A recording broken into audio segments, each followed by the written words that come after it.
All right, guys, I wanted to show you something real quick. This is a belt sander that I use, a little air belt sander, 3/8 air belt sander. And I like to use these to smooth out my welds once I grind them down. So I wanted to show you a quick little video of me grinding down one of my little weld spots that I've already ground down with a rock, with a stone. And now I'm going to finish it off with this, and I wanted you guys to see that step so you can see how I get my welds smooth.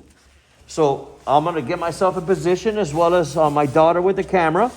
And I'm going to start on this guy right here. You see that guy right there? I'm going to start on that guy. So it'll take me a second and I'll show you. Watch.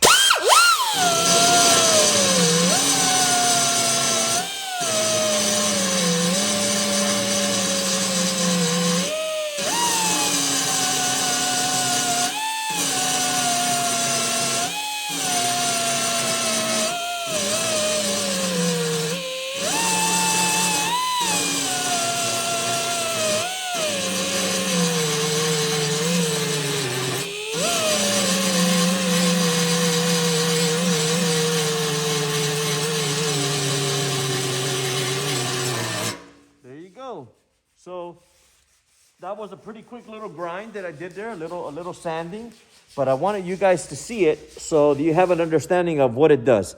So this was the spot that you guys saw right there that I did, and look at how smooth that is. That came out real good. And I've been doing it to all of these little ones that you see around here. Some of them I still need to go over, like this guy here. I need to get that little out, but it'll come out. It's pretty controlled and it's pretty good. I like it. It works very well. And it gives me smooth finishes on there. So there's some spots that I may like have to weld and tap up again, but it should come out pretty good. Let me see if I can get that there a little better. Yeah, see that? So if you look at them, they come out pretty smooth. They're not perfect, but I mean, come on. Once you throw primer on there and you might skim it a little bit, nobody will ever tell that you were even there. So this is another section I repaired. I'm repairing this section here, and it's coming along great. So thought I'd just show you another little tip of some of the stuff that I do. And there it is. Yeah, it's a lot of work, but hey, if you want it done right, get it done right. All right, so there we go. So we decided to make a time-lapse video of my daughter removing all of the heavy chunks of gunk, oil, and debris out of all the nooks and crannies out of the transmission. She's very detailed and wanted to do this so that when we finished degreasing and pressure cleaning the transmission, we had a better finish and a better outlook once we brought it back in. That way we can wire wheel it, and it should look like factory when she's done. Trust me, she's very detailed. You guys will see. This transmission my daughter has been cleaning up, and it's coming out pretty good. There was a lot of gunk, grease, debris, and nastiness on there, and she's done an excellent job so far on it. I've gone ahead and done this rear corner, and kind of like what I showed you guys earlier about the video of me grinding and smoothing things out. And the wifey is pretty much done with the window, so we're gonna take a break. We're gonna go inside and eat, and just wanted to finish off this video by showing you guys the detail that my daughter is putting into this transmission. And it's just the beginning. This is a step that we do this all the time. So I wanted to show you two more things before we end the video, and she'll come around here and start showing you close-ups of what the transmission looks like now compared to before. So she's gone on there and she's detailed out some of the areas, scraped off as much as she could before we get in there. Once she's done with that, we usually take it outside, pressure clean it, grease and wax remover, spray all over it, and then we go to town. And one last thing I did want to show you. When we got it all cleaned up and ready to go, I usually grab a wire wheel like this, and I'll come on here, and then all of this area here, as you can see, I'll just hit it with this. See?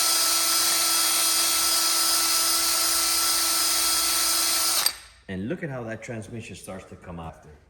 You see? So that's just a quick little touch up that we did right there, just so you guys can get the picture of what it'll look like when we're fully done. And this hasn't even gotten degreased, pressure cleaned, or nothing.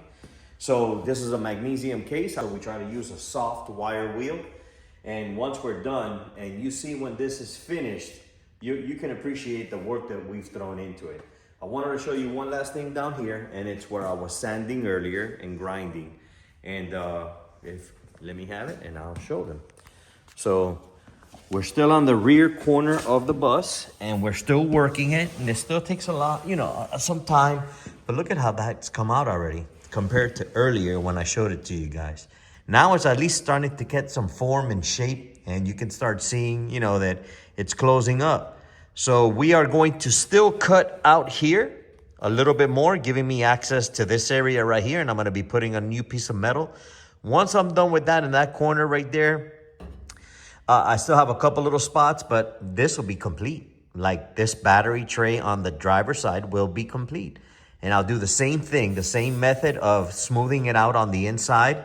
And once I throw a couple of coats of primer, sand it down, and get the paint on there, you'll barely tell anything was done to it. So we're getting there, guys. We really are. And you can see some of the sections where I'll be cutting and trying to keep it as round as possible instead of corner. I got a tip from one of the guys on the Samba that helped me out with that, using round corners instead of corner to avoid them cracking in the future. So thanks again to my beautiful daughter, Amber. Thank you, beautiful.